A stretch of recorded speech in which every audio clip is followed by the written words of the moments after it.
as far as what I would look back on the game, as far as tailoring or trying to get more done or changing a portion of the game now that it's finished, looking back at it, I could have had another year or another 2 years, and it wouldn't have changed the fact I never have enough time to adjust and refine, and that's just the way it is for me. Thinking about the typical development process, the trend seems to be that when you finish a game that you've been working on for so long and breaking your back over, you kind of don't want to look at it anymore. You're done with it. But seeing Smash, I really truly feel that this is a game that I'm really not tired of yet, and I'm really enjoying it. And I feel relieved in knowing that this game has that kind of staying power, particularly to myself, and I'm very proud of that. So as far as design and planning and that sort of thing is concerned, I feel like anything I've considered, I'm probably going to think about again or if another game was to come out in the series, and so I'd like to kind of keep a lid on that for now and not disclose anything I've been thinking about there.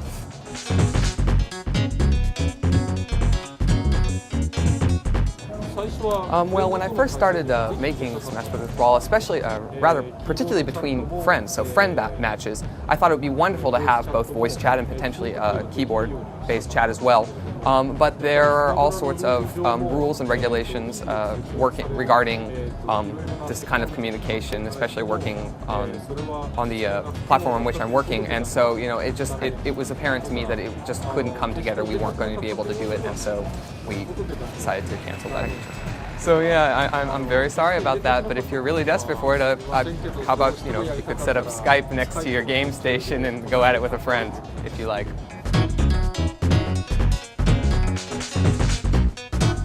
So as far as just sort of thinking about the character list, adding characters from other series and from other worlds, really, so from outside the Nintendo world, is an incredibly difficult process. In some ways, it's more difficult than just building a game from the ground up, because you're really trying to make everything match. And in some ways that creates a limitation. I hope that people can understand that that's one of the reasons that's the reason we can't include more characters from outside the Nintendo world. And of course, I believe that when you increase the number of worlds, you're also increasing the number of people that could potentially enjoy that, the video game and the different series that you're putting in there. But that does present a problem, because having these non-traditional, non-Nintendo characters in the game, even with just Snake and Sonic, has resulted in a number of people who do dissent in seeing these characters put into the Smash series. And so it's not a simple matter of just simply adding as many new worlds and new characters from different games as possible. You can't be careless in doing that sort of thing. You need to be careful. And so even within, internally and externally, there have been people that have raised objections to it, and so that's another reason.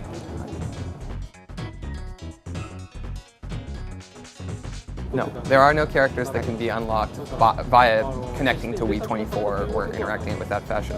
I may be mistaken here, but the Wii, it doesn't work on a hard disk. It's a disk-based system, and so I don't think we'll be doing that. I don't think that's going to happen.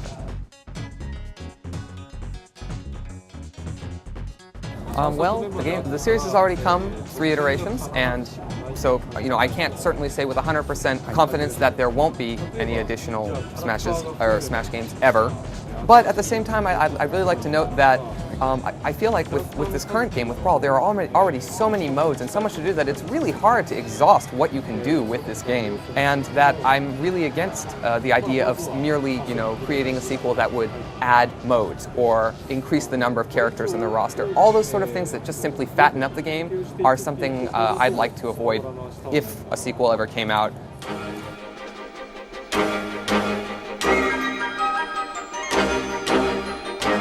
Well, seeing the success that Smash has had being played with the Wii Remote held sideways, I don't think that there are control limitations that keep it from being ported to the DS. But I personally have no plans to do this myself, and if in the future such a thing was to be planned, it would be up to Nintendo to decide how and when and in what way they would like to implement that to create that sort of game.